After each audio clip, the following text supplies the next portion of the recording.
What's up, everyone, and welcome back to another episode of the Elite Real Estate Podcast, the real estate mindset, marketing, and momentum. I'm your host, Jimmy Nelson, and today we are coming to you live from the Royal Oath Insurance Group right here in Clinton Township, Michigan. Big shout out to the entire team here. Royal Oath is more than just an insurance agent. They're your promise keepers. Whether it's auto, home, business, life, or health insurance, they're here to protect what matters to you most. You can check them out at royaloathinsurance.com or give them a call at 586-238-3535. And of course, today's episode is brought to you in part by our friends at Connection, the CRM built for closers. If you're a real estate agent, entrepreneur, or small business owner looking to automate, follow up, and close more deals and stay top of mind, then Connection is your secret weapon. Go to yourconnection.com and take control of your pipeline today. Now, whether you're tuning in live on YouTube, Facebook, Instagram, Twitch, or X, catching the replay on Spotify, Apple Podcasts, Google Podcasts, iHeart Radio, wherever you stream, we're glad you're here. Do me a favor, hit that like button, drop a comment, and share this with a friend, and make sure you're subscribed so you never miss an episode. All right, guys, let's get locked in. We've got a powerhouse show lined up today, and if you're in business or real estate or just building something big, this one is for you. Good morning, everybody. Welcome into the Elite Real Estate Podcast this morning. And, this is one of those days, man. It's going to be a great show. I've got a powerhouse guest on here. And as I bring him in, I want everybody to realize I got a little intro for him today. He probably doesn't even know this yet, but Wally Bressler is coming on the show today, and he's the founder of the $1 Million Producer Operating System, a neurological sales transformation system, and has conducted over 40,000 coaching calls. Is that true, Wally? Actually, that needs to be updated. It's 95,000. Oh my God! A couple of years ago, yeah. I've been trying to update everything online. I guess I missed that one. Sorry, yeah, it's 95,000 now. Yeah.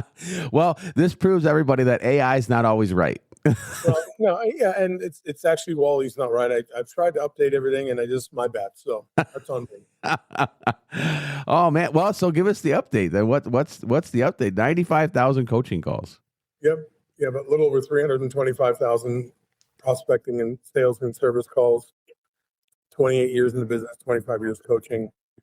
So I've been very, very fortunate. I mean, have longevity in the real estate industry partially as an agent, but as a coach and mentor. So I've been very, very blessed for sure. Yeah, 100%, man. Yeah. I mean, you know what? I've been in the business for a little over 10, and how I got into it is I got hired as a productivity coach before I had my real estate license.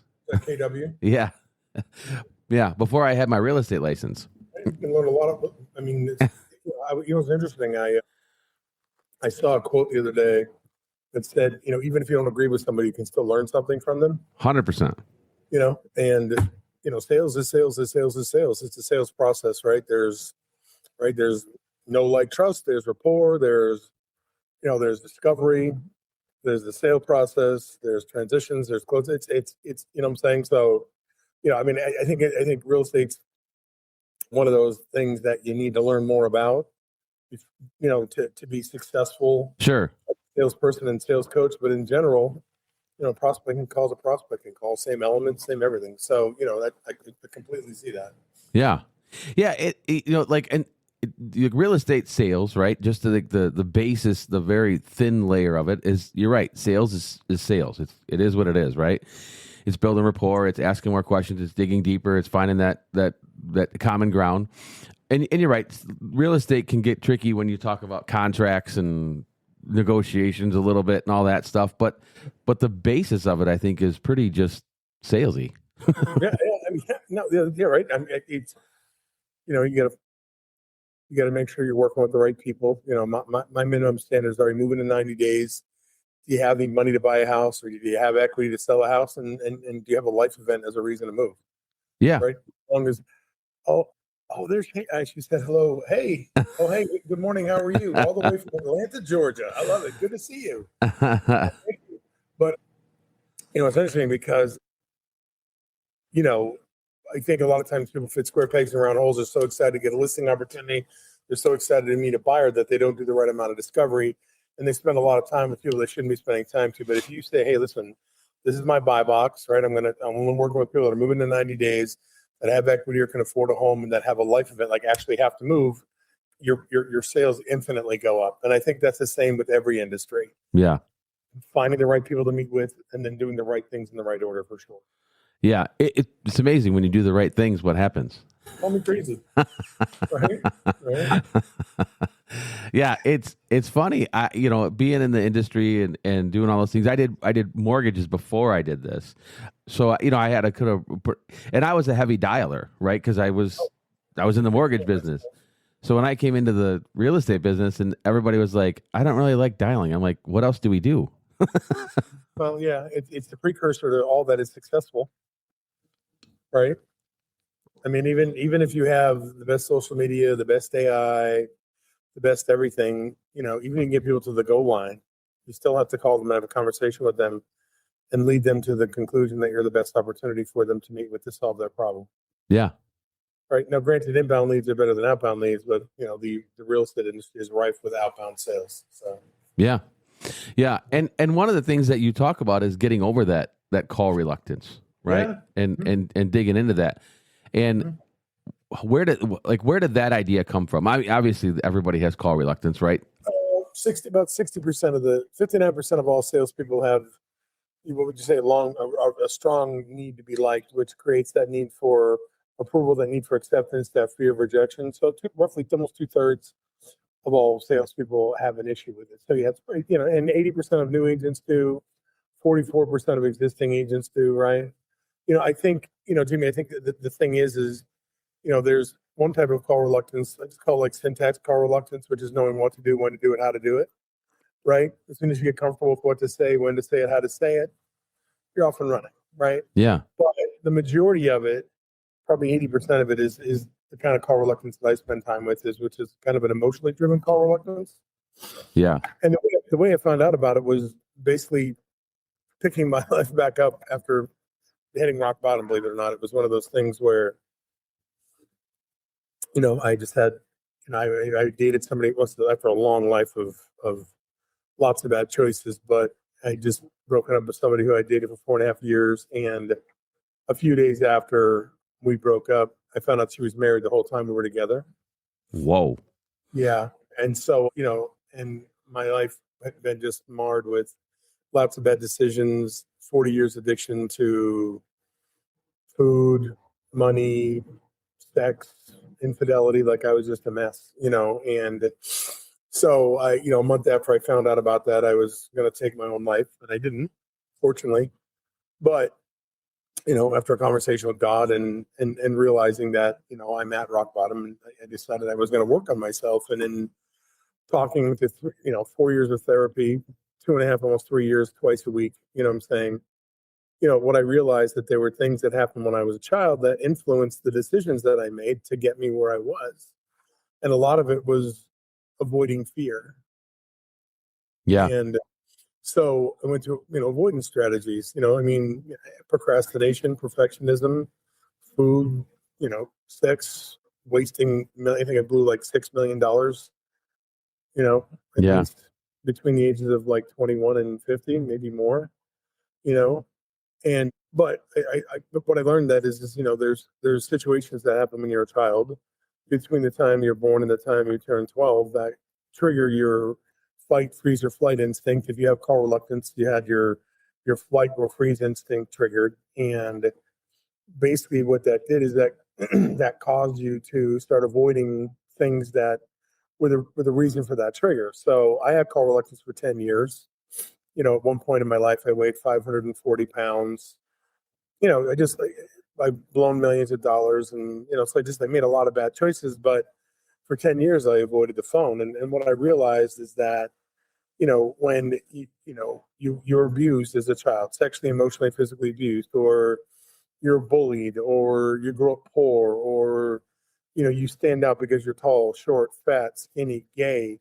You're black in an all white neighborhood, you're white in an all black neighborhood. There's something that's really different about you. You're sick as a child. You have a sick parent, alcoholic parents. Your parents fight all the time. Your parents never fought. So there's things that happen that create this. What do you call it? This that triggers they need to avoid.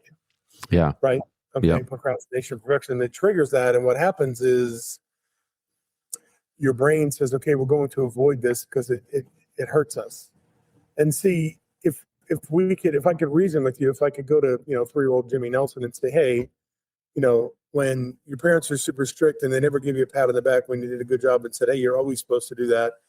And when they, reamed you when you did a bad job, that's just their way of trying to do the best they could. It had nothing to do with you. Yeah. So I talked to a kid the other day, he's 18, and, his parents fought all the time.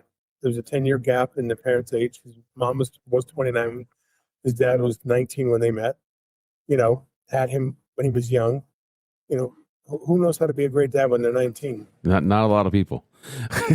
Few and far between, right? And so there were lots of fights over him and about him, and he took it as him being a bad person. Yeah.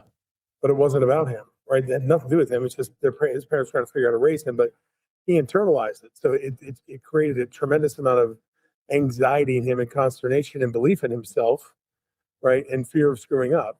Does that make sense? Yeah. Yeah. Right? And so what happens is your brain's job is to protect you, but from doing dumb stuff like petting rattlesnakes or, jumping out of an airplane without a parachute, right? Yeah. But because its job is to protect you and that fear kicks in, it feels like it needs to save you from rejection and not being approved of and not being accepted and all these other things. And so what happens is your brain decides to protect you, and then it helps you avoid experiences your entire life that are related to that. So anything that could trigger that fear, your brain goes, oh, I got you. And here's the thing, it does it because that's its job, but it doesn't realize you don't need to be saved from rejection. Yeah. It doesn't realize you don't need to be saved from not being liked. It doesn't, you don't need to be saved from being hung up on, right? Right. But it does that. And so the thing is, I don't know how old you are. I just turned 58 in July. And, it's still July 19th. Sorry. I just turned 58 about 12 days ago. But the whole point is, my brain doesn't know that I'm 58. My brain looks at today as the same as it did 56 years ago. So whatever I'm triggered by today, my brain's, oh my God, it looks at it as if I was 4. Does that make sense? Yeah. Yeah. It has no clue, right? Yeah. So it's going to treat whatever fear I haven't dealt with or learned how to deal with today the same way it did when I was 4. Yeah. It's kind of like we still have that caveman brain back here too, right? Like that's brain, yeah. still deep rooted in there. Because like if your shadow flies over you, we flinch, right? Yeah. There's not a bird alive today that's going to pick me up. You know what I mean? Like I'm 6'3" and the big guy. It would be like a pterodactyl. I don't think they're around anymore. Yeah, I'm in the same boat. I'm 6'3", I have 240 pounds. Like there's no bird that's gonna fly and pick me up. Like that's not. But if the shadow goes over me, I still flinch. Like or if you walk by and the bush shakes, like there's not a saber-toothed tiger that's gonna jump out of that bush. But right. We still have that. But so that to your point, like that's still ingrained in there. You know what I mean? Like our body fears that. Yeah, it's a negativity bias. We're born with it. Yeah. Yeah, but sadly, that negativity bias bleeds over into things it doesn't need to. Yeah. Yeah. Right? Yeah. We're wired to look for things that can hurt us. Yeah. And it's our job to determine what we're really going to let hurt us and what's not. And that I tell these people, the biggest challenge facing real estate agents is not enough leads. The biggest challenge facing real estate agents is they're not good with AI. The biggest challenge facing real estate agents is they don't pick up the damn phone. They don't call enough. They don't talk to enough people. They don't talk to people enough. Yeah. Right? 1995, internet hits the ground pretty much officially at that point. And they're like, you're never going to sell another thing to another human being. There'll be no more brick and mortar. You'll never work with people. .com comes, right? 6 years later. Oh my God, everything's going to be done online. And, the AI hits another few years ago. Oh my God, AI is going to replace it. You're still here. Here we are.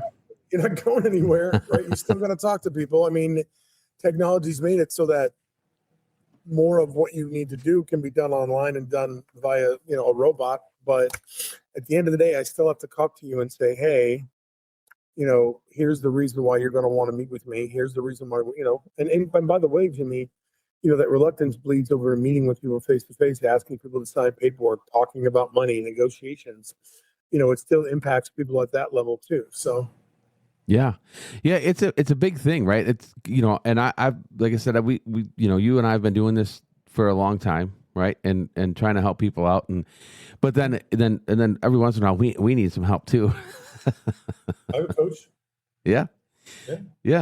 coaches, mentors that, it's very important. I always, Tom Brady, his peak of being Tom Brady had 7 coaches. Yeah. I mean, it's At least. Yeah. At least. Yeah. Offensive coordinator. Well, no, those are 7 of his own because he had a nutrition coach, he had a throwing coach. For him himself. Mindset coach, nutrition coach, all that stuff. Yeah. Yeah. Let alone then the football staff, but he had his own coaches. But people don't believe in coaching, right? Right. 7 World Series rings, Tiger Woods won every major championship, but nobody needs a coach. Nobody needs a coach. Yeah. And my favorite one is Denzel Washington, right? Like, I love Denzel.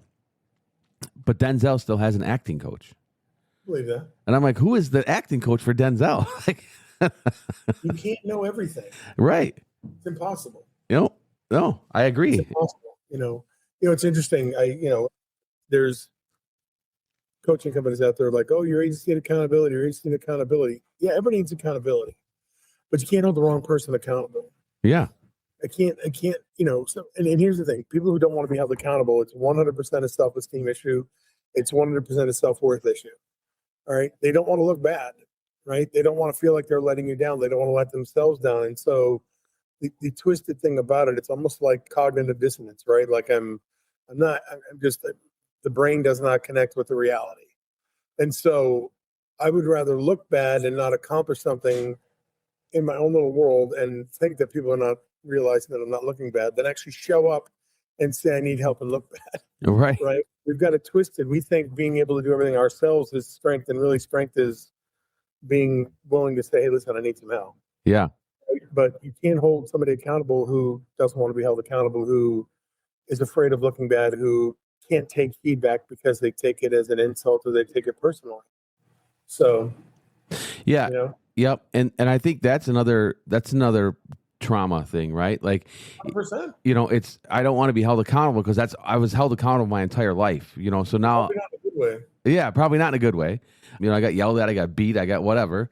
And then, so that's where I find, real estate agents are interesting because everybody gets into this because they're going to, they want to build their own business. They want to, have the freedom of being in real estate, and what you can have, but you got to have some self-discipline for it to build a big business. Right. Time freedom, money freedom, location freedom, the 3 freedoms that 99.9% of people come to real estate for. But that freedom comes at a tremendous amount of cost. And by the way, when you have call reluctance issues, you usually have time management issues, you usually have relationship management issues, you usually have goals management issues. Like it's pervasive. You know what I'm saying? If I see somebody who had call reluctance, like I can, they're not able to stick to a calendar. They probably don't prospect consistently. They probably don't do anything consistently. Yeah. Right. Because that consistency requires discipline. That discipline requires, hey, listen, you need to do a better job. You're not good enough at this at this moment. You're not good enough at that. And just not willing to look at that and accept that. You know what I'm saying? Yeah. Plus, here's the other thing, and I think it's important. If you're somebody who has trouble going to sleep, somebody who has trouble staying asleep, if your brain is moving, 24 hours a day, 7 days a week on high alert, it's hard to have any consistency in anything because your brain will not let you stop and look around to fix the problems that are there. It's just going to be looking to protect you all day long. And then when you're trying to sleep at night, it's going, hey, there's an issue here. That's why you're awake, because you have to deal with it, right? Yeah. So, and that's why people, just they're high alert, trying to figure everything out, and they can't get anything done, Yeah. Yeah. And it's funny. That's the point where I find myself a lot of times is I'm reactionary, right? I'm not being, I need to be more proactive instead of reactive. Right. And I feel that sometimes. So what you're saying is you wake up and you're like, oh, I got to make this phone call, this text message. I got to send an email. And then so it troubles all of us. It's not a me and you and I are not immune to these things. And like these things happen to us. So it's like, I can help steer you around some of these things if you let me. Yeah. I think I can explain this. I think the best gift anybody can give themselves is to stop caring what other people think. And and raise your standards so high that they're going to be higher than anybody else's. And then realize that because you have high standards, that you're going to do a good job for somebody, that you're never ever going to let anybody down. And me letting you down is really up to me. It's not up to you. Yeah. Does that make sense? Yeah. Like, you have no right to expect anything from me other than what I've told you. So if I don't meet your expectations, sorry. Yeah. I'm saying I'm doing the best that I can every day, all day long. If I don't meet your expectations, I apologize. Yeah. Yeah. Is there a trick to getting over that?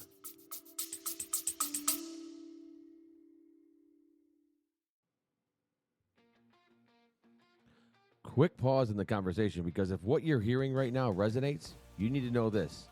At the Elite Edge Network, we're building something different. This isn't just coaching, it's human plus. Where human intelligence, emotional intelligence, and AI work together to help entrepreneurs actually grow.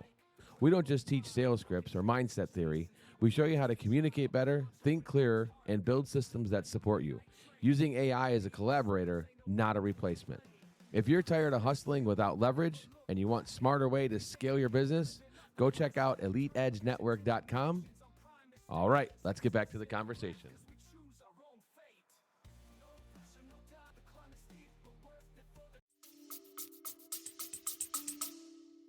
Yeah.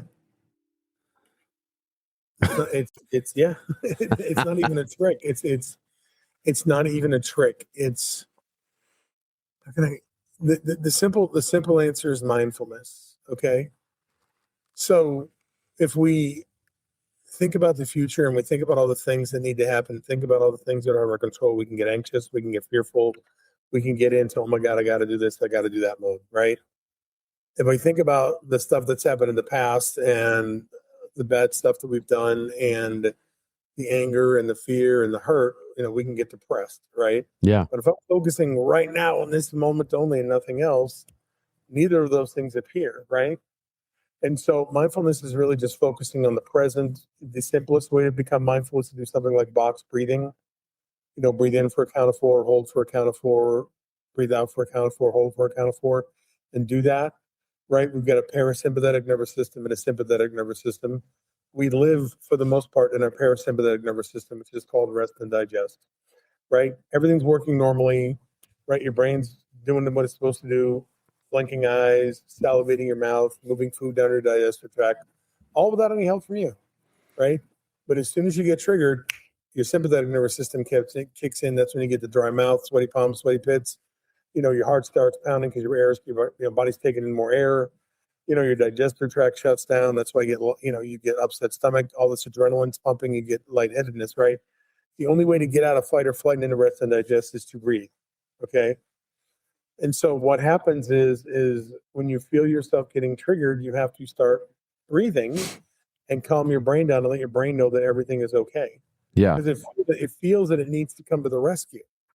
And sometimes it comes to the rescue in the form of anxiety. And sometimes it comes to the rescue. Oh my God, we got to do all these things. We got to take care of all these things. We got to get this done. Right? Or it comes to the rescue. Let's avoid this because people aren't going to like us. Okay. But if you can start practicing that mindfulness 2 times at the point of attack, when your brain starts to go crazy, and if you practice it like just normally, do 10 minutes a day of mindfulness, and I like the mindful movement for mindfulness guided meditation. If you do that enough, your brain is going to just calm down, and eventually it's not going to feel the need to come in and rescue you. And then once that starts to happen, you can start working on things like affirmations and rewiring what you feel about yourself, and then doing some journaling and writing down things that are challenging for you and getting them out of your head on a piece of paper so you can look at them, Yeah. And so once you calm your mind down and you can start processing things, eventually you can start processing the need to be liked, the need to be approved of, the feeling of I'm not good enough unless I accomplish something. You can start working on all that with affirmations and journaling and maybe even therapy if necessary. But the key ingredient here is to actually 100% make sure that you are breathing and doing your mindfulness. Yeah. That's one of those really important things, right? Like that, I feel like that the idea that I'm a big emotional intelligence person, right? Like that's my favorite next to empathy and resilience. That is like my favorite trait about somebody. Yeah. And it's being calm, right, in the situation. And I had, I've been coaching high school basketball for 20 years, right? So, Nice. and, people will say, like, how do you stay calm in the moment? I'm like, well, have you ever been down by one with 3 seconds to go at a timeout, and you got 30 seconds to tell 5 teenagers that they need to win this game and how they're going to do it? You can be like, ah! Yeah. Right? Yeah. So it's again, it's not like, and again, this is what I relate it back to, how I relate it back to real estate. It's not life or death, right? Losing that game or winning that game is not a life or death thing, right? Getting my offer accepted for my client or whatever, it's not a life or death thing, right? It's a financial issue, and they obviously want the house, or they need to sell the house with whatever side I'm on.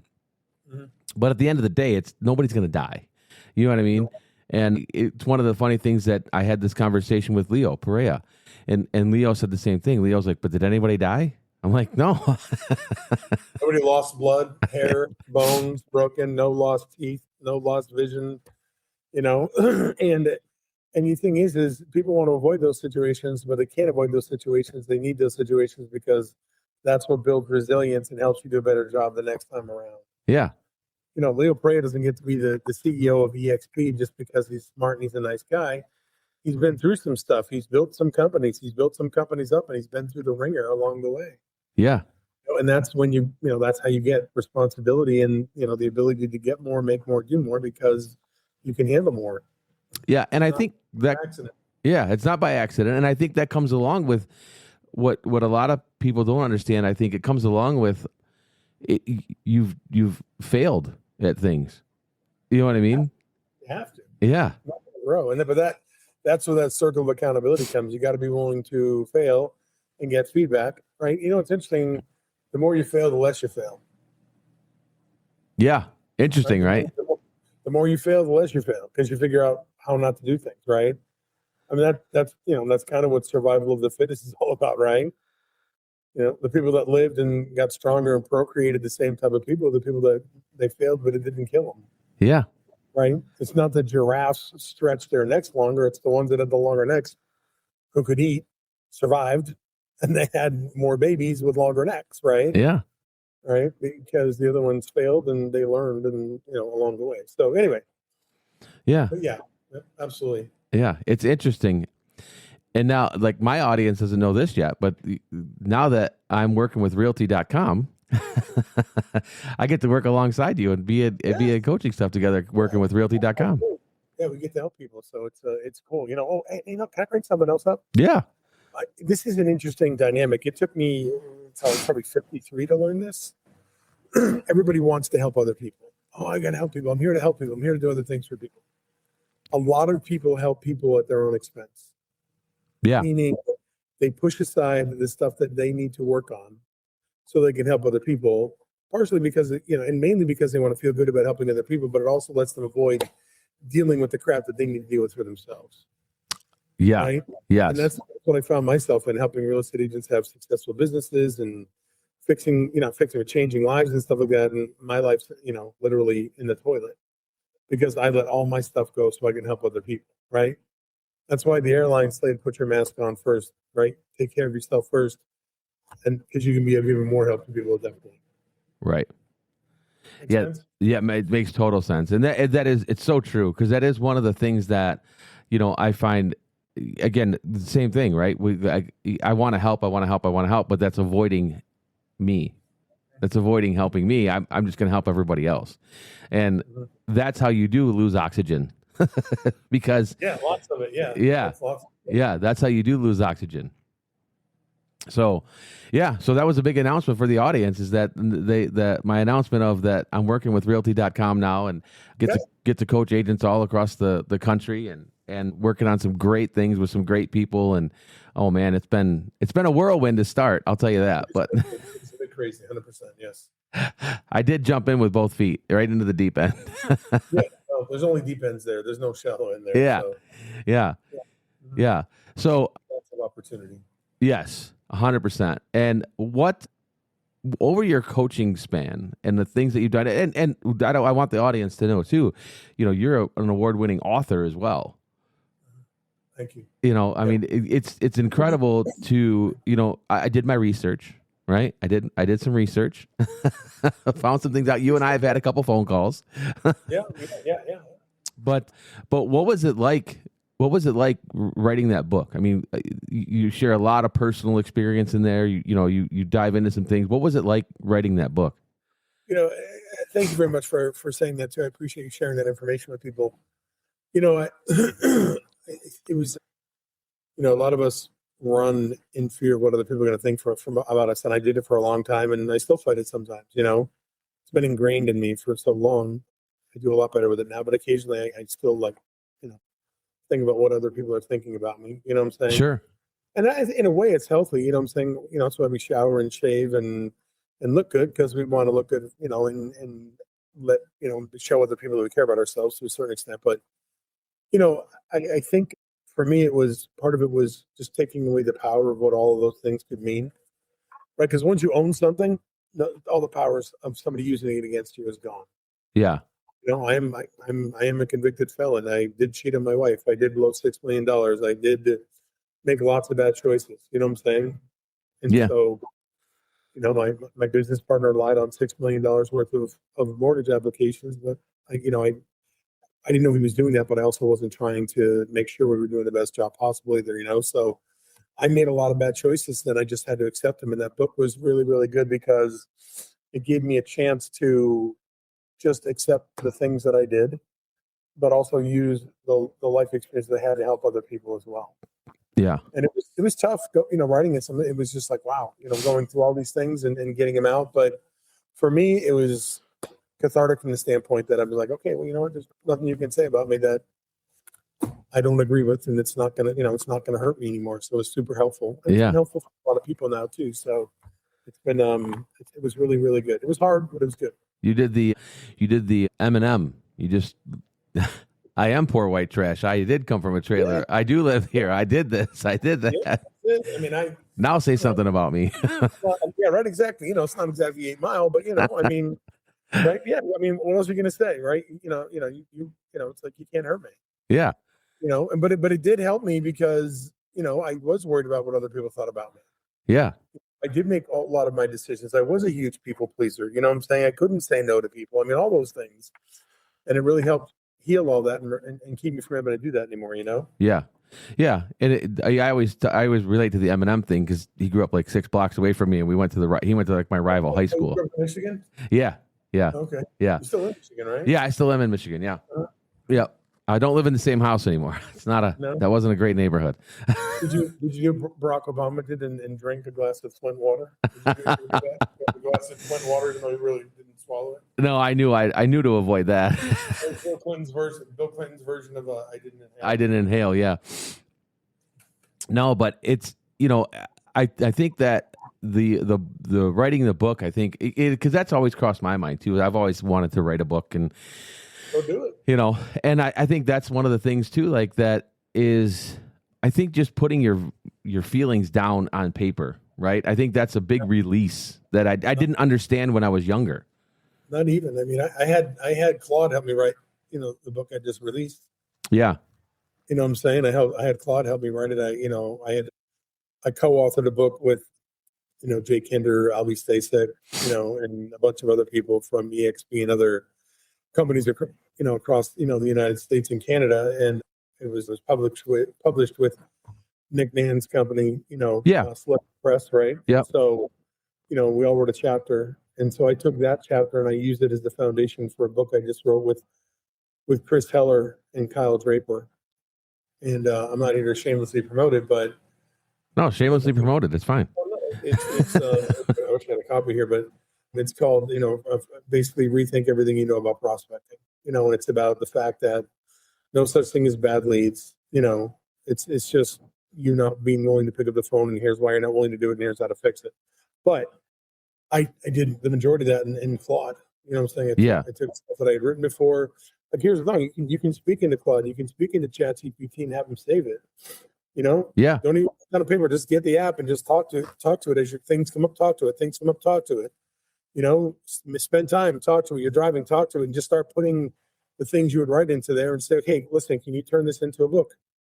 Tell it exactly what you want, the lessons you're trying to tell, to share with people, have it give you suggestions for titles, have it turn it into chapters, and then, look at it and then continue to revise it and add things to it. It's never been easier to write a book, Yeah. Yeah, that's true. So, That's true. That's true. So with you and I getting to work together now, maybe you and we co-author a book.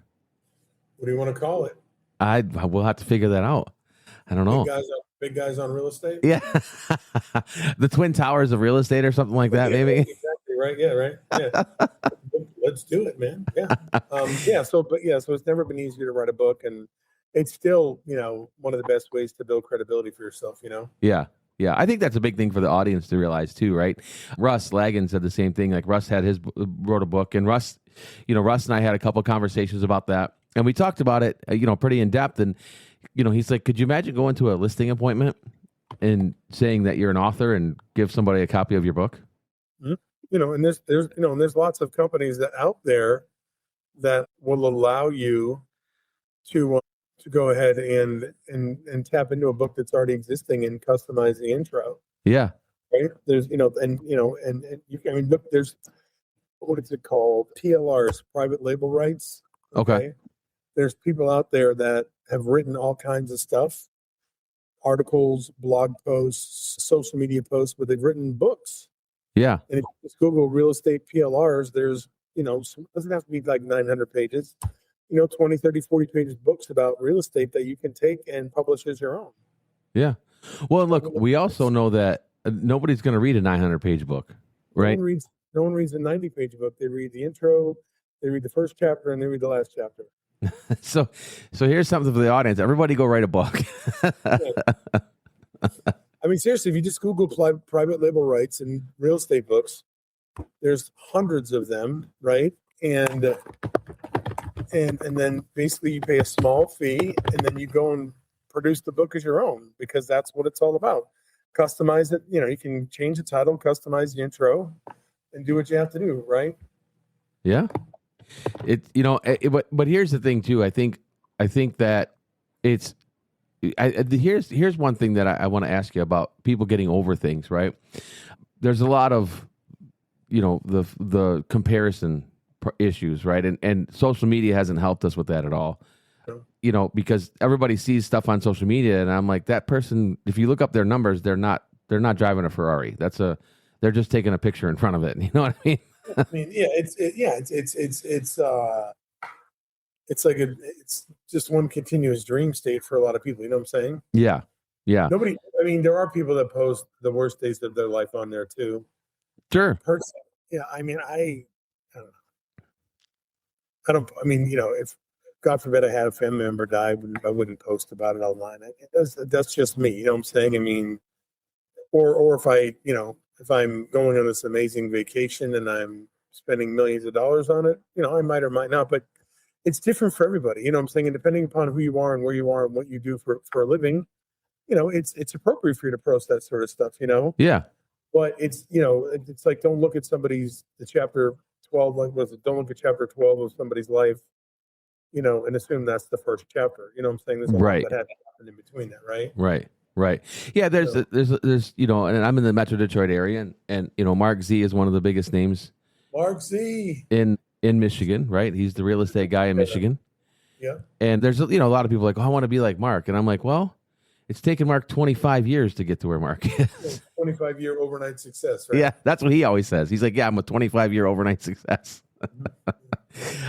But also, what people fail to realize, because they want to skip to chapter 12, those first 11 chapters are the hard ones. That's the sleepless nights. I own a business now. Great, my business just went in the tank. Now it's better. Now the market crashed. Now that it's like you survive through all these things, but now people just see the other side of it, right? They don't see. It's like the iceberg theory, right? Everybody sees the peak of it. They don't see the whole bottom of it, and I think that's one of the difficult things of getting real estate agents over that.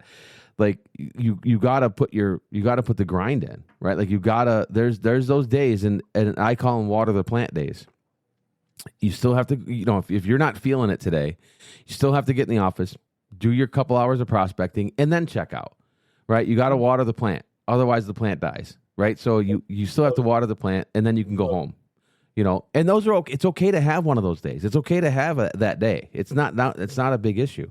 It can be if it's 10 days in a row where you're feeling that way. But I think John Kitchens, John Kitchens is yeah. Yeah, Johnny's a great coach, a really good guy. He says if you're gonna not do something, he says, don't miss more than one day. Mm-hmm. Right? You start missing 2 days, 2 days turns into 3. You know what I'm saying? Like if you miss more than one day, it starts becoming a negative habit. So try not to miss more than one day of something if you can. Yeah. Yeah. And John, I've been on his podcast. He's been on here. And one of the ultra marathon thing, I'm like, are you crazy? You're going to go run 100 miles?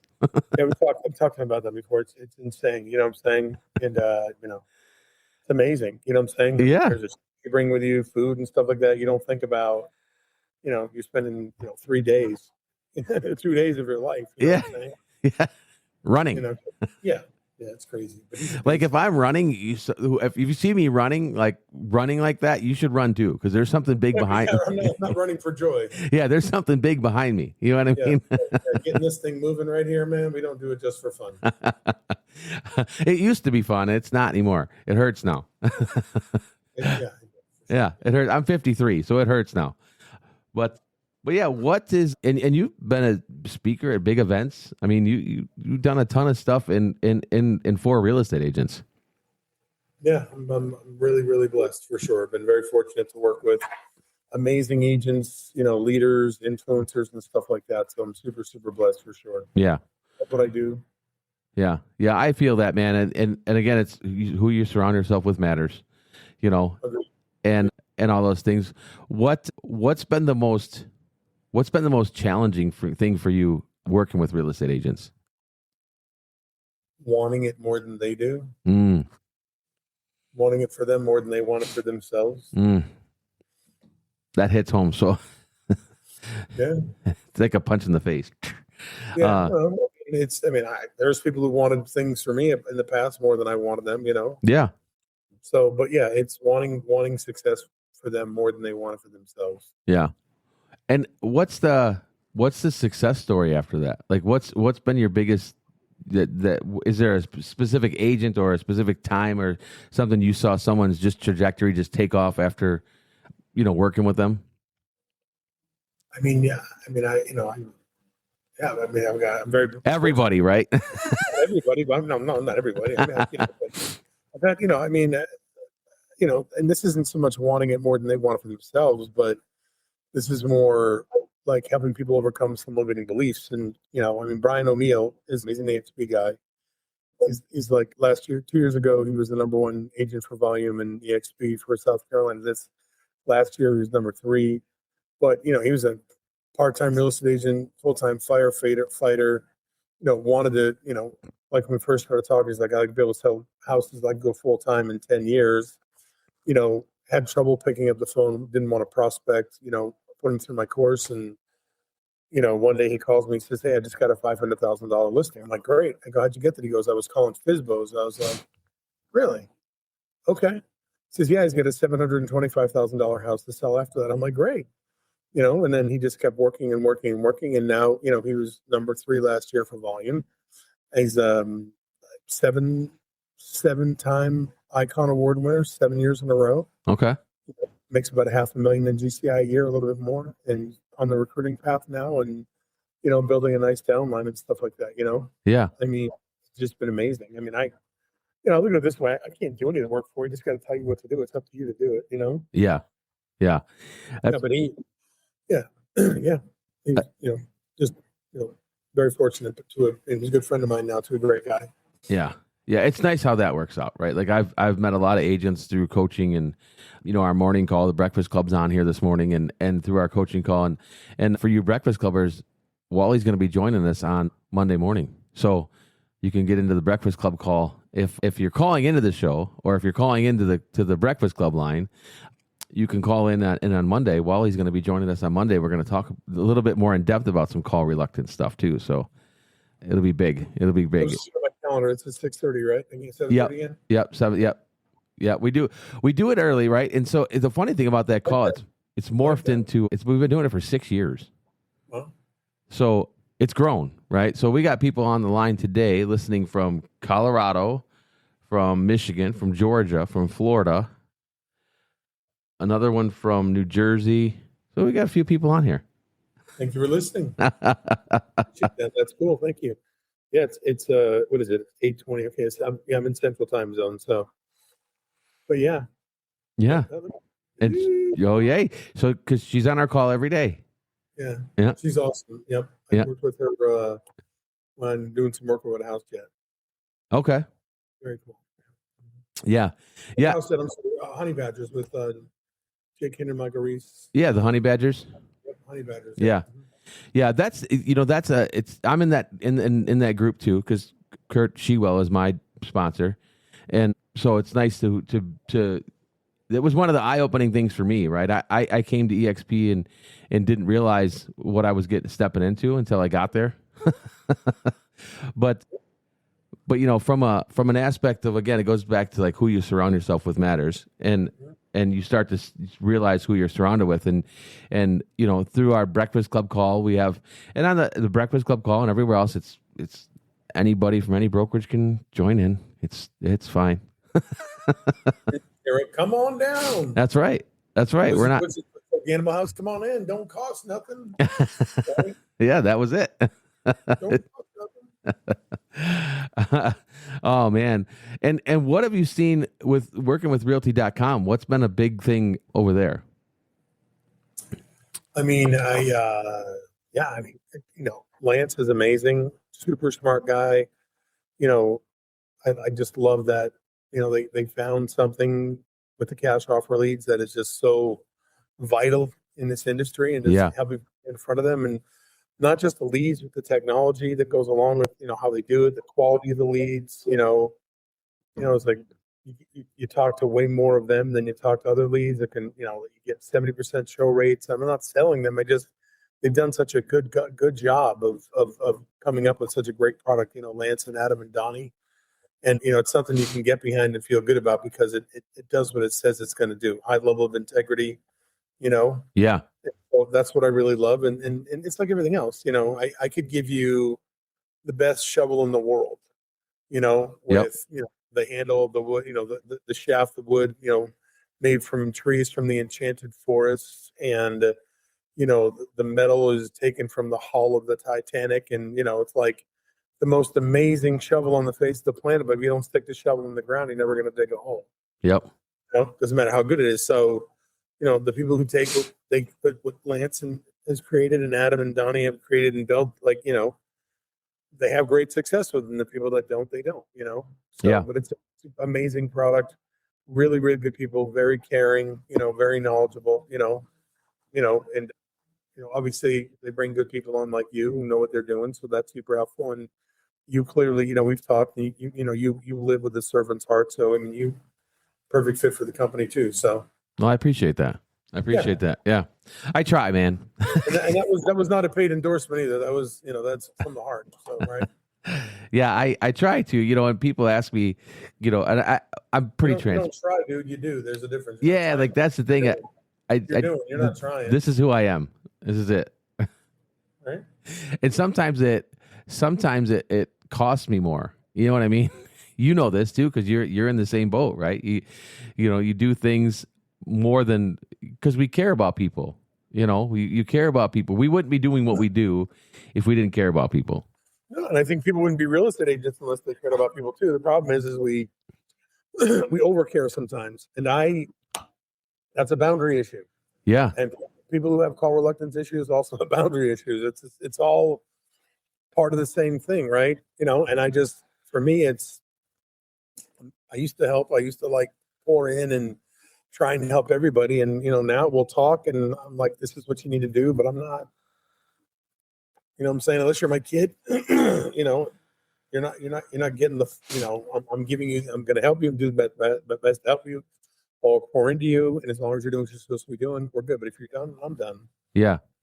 Yeah. I have 4 kids. I don't need any more. I have 2 and I don't need any more. I'm good. No, even if you have 1, you don't need any more. So yeah, Well, that's one of those things, dude. And John Kitchens and I had this conversation about that. And he said, the hard part about being a leader or a coach is people are coming to you with problems all the time, right? Like they're struggling with this, they're struggling with that. And he goes, and then they leave their drunk monkeys on your desk and walk out. And now you're stuck dealing with their drunk monkeys, and you have to be like, no, take those with you, right? Yeah, right. Take those. Here's a box. Yep. Here's a box. Fill it up. Take those drunk monkeys back with you, because I have my own. I don't need any more. Yeah. And but to your point, also, it's hard to turn off sometimes too. Yeah. Some people just want to talk, and you're like, okay, so here, let me do this. I'm gonna do this. I'm gonna do this. They're like, no, So, your greatest strength is your greatest weakness. You know what I'm saying? Yeah. Yeah. And I feel that whether you're in a leadership position with a real estate team leader or sales director, whatever you are, right? Like that's another big coaching point for you guys and you gals that are the leaders of teams and organizations is we struggle with we take on everybody else's issue and it just compounds ours. And I think that's one thing that we need to learn from a leadership standpoint, that we need to let go of that. Well, not just that, it's interesting because that's a skill in and of itself is being able to cut the tail off of whatever happens. You know what I'm saying? Yeah. And people who are empaths and stuff like that, who take on other people's emotions, like you got to learn to be like, okay, you know what, speaking of monkeys, not my monkey, not my circus, not my monkey. You know what I'm saying? Yeah. Like you just got to, Yeah. And, a lot of times we get pulled into other people's drama and we feel like the sense of significance and value by staying contacted and connecting with that drama and helping them out. And that just is a time suck. It's emotion suck, Yeah. Yeah. And people a lot of times don't realize how emotionally draining what we do is. Yeah. And it really, and that's the thing, emotion has no place in business. Correct. Other than to propel you to be successful, other than helping you do the things you want to do when you need to do, when you don't want to do them, other than getting yourself fired up and doing the things that are tough sometimes. It has no place in business. It does not help negotiations. It does not help, make relationships better when, and let me just be very clear. Emotions, there's a difference, using emotions and being emotional. Being emotional is somebody who lets emotions rule their day, rule their decisions, like lets emotions be front and center when it comes time to make decisions, to talk with people, right? Using emotions, responding to emotions, having emotions, perfectly normal, using them the way they're meant to be. When you get emotional, when you start letting emotions influence your decisions, influence how you communicate with people, you know what I'm saying? That's when it gets out of control. But emotions have no place in business except for to get you to do what you need to do. Oh, and to use people's emotions to get them to do what they need to do. Right? Hey, listen, you told me you wanted to see your grandkids. You wanted to be, want to see your grandkids for Christmas. Okay. Your house currently has been on the market for 52 days. You haven't reduced the price of your home. You said you really want to see your grandkids. Is what's it going to be like if you're not there for Christmas? Yeah. Because you didn't sell your home. Is the $10,000 I'm asking you to reduce the price of your home, is that $10,000 worth more watching your grandkids open Christmas presents with you there, knowing you're not going to have to leave to come back to your house? Okay, right? Yeah. You know what I'm saying? That's where emotion's appropriate. Yeah. Most appropriate is get the hell out of bed. Okay. You know what I'm saying? Get the hell out of bed. You got to go work out. You always feel better when you work out. Come on. You know what I'm saying? That Dan Jimmy Nelson's going to get that listing instead of you. You can't let Jimmy get that listing instead of you. Get your fat ass out of bed, go work out, right? That's where emotion makes sense, right? Yeah, yeah. Not, I'm going to call that my client's insulted by your offer, and and then you go to your clients, they're insulted by your offer. F them, that does nobody any good. Right. Right.